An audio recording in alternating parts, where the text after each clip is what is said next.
திமுக ஊழலை சொல்றாரு, அதிமுக ஊழலை சொல்லல. அப்பவே விஜய் வந்து துணிச்சலற்றவர், காங்கிரஸ் எதிர்க்கிறதுக்கு அவருக்கு தன்னம்பிக்கை இல்லை, அதிமுக எதிர்க்கிறதுக்கு அவருக்கு வந்து மனசு இல்லை. எதிர்க்க வேண்டாம், இவங்க நம்மளோடு இருக்கட்டுமே, திமுக வீழ்த்துவதற்குங்கிற அரசியல் கணக்கு இருக்கும்ல. பல நிரூபிக்காத நீங்க என்ன சார் 0%ல இருந்து நீங்க பேசி என்னத்துக்கு சார்? ஒண்ணுமில்லாத நீங்க பேசி இதெல்லாம் என்னத்துக்கு சார்? நீங்க நிரூபிச்சுட்டீங்களா?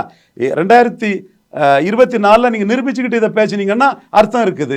இந்த நிரூபிச்சுட்டு பேசலைங்கிற கூட தெரியாத இக்னரண்ட் பீப்புள் கருத்துக்கு என்ன சார் மக்கள்கிட்ட மரியாதை வரப்போகுது? இல்லை, இப்போ அதான் வந்து அதிமுகவோட கூட்டணி இல்லைன்னு அறிவிக்கிறாங்களா? அப்போ தனிச்சு தான் தமிழக வெற்றி கழகம் நிற்க போகுது அப்படின்னு தானே பார்க்க முடியுது. அதைத்தான் நான் சொல்கிறேங்க. சீமான் வந்து தனிச்சு தான் நிற்க போகிறாரு, 234 தனிச்சு தான் நிற்க போகிறாரு, எல்லா தேர்தலிலும் நிற்கிறாரு. அந்த இடத்துக்குள்ள கமல்ஹாசன் செய்த தப்பை விஜய் பண்ணிட்டாரு. விக்கிரவாண்டில் நிற்காதது பெரிய தவறு.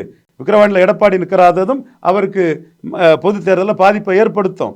சீமான் நிற்கிறது அவருக்கு வந்து பெரிய சாதகத்தை ஏற்படுத்தும். இதுதான் அவர் தினகரனையும் கமல்ஹாசனையும் தோக்கடிச்ச இடம் இதுதான். அவங்க தமிழ் தேசியம்பாங்க. அண்ணாமலை சொல்கிற மாதிரி சீமான் அண்ணா தனிச்சு நிற்கிறதா சீமான் அண்ணனுக்கு பலங்கிறத தெளிவாக அண்ணாமலை தெளிவாக சொல்கிறாரு. என்னோட கருத்தும் அதுதான்.